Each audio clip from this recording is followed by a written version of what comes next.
நாசர்னா நாசர் வந்து தான் போட போகிறாரு, யூசுப்னா யூசுப் வந்து தான் போட போகிறாரு. இப்போ யூசுப் வந்து ஸ்டாருக்கு வந்து போட போகிறாரா, நாசருக்கு பதில் வந்து கம்மிங்ஸ் வர போகிறாரா, மன்சூருக்கு பதில் பும்ரா வந்து போட போகிறாரா?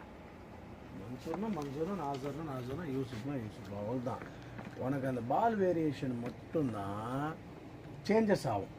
எதுக்கு அந்த டெஸ்ட் மேட்ச்சுக்கு 5 ஸ்லிப் நிற்க வைக்கிறானுங்க? அது ரீசன் தெரியுமா? போட்டு எல்லாமே இதாகிடும் பிச்சு.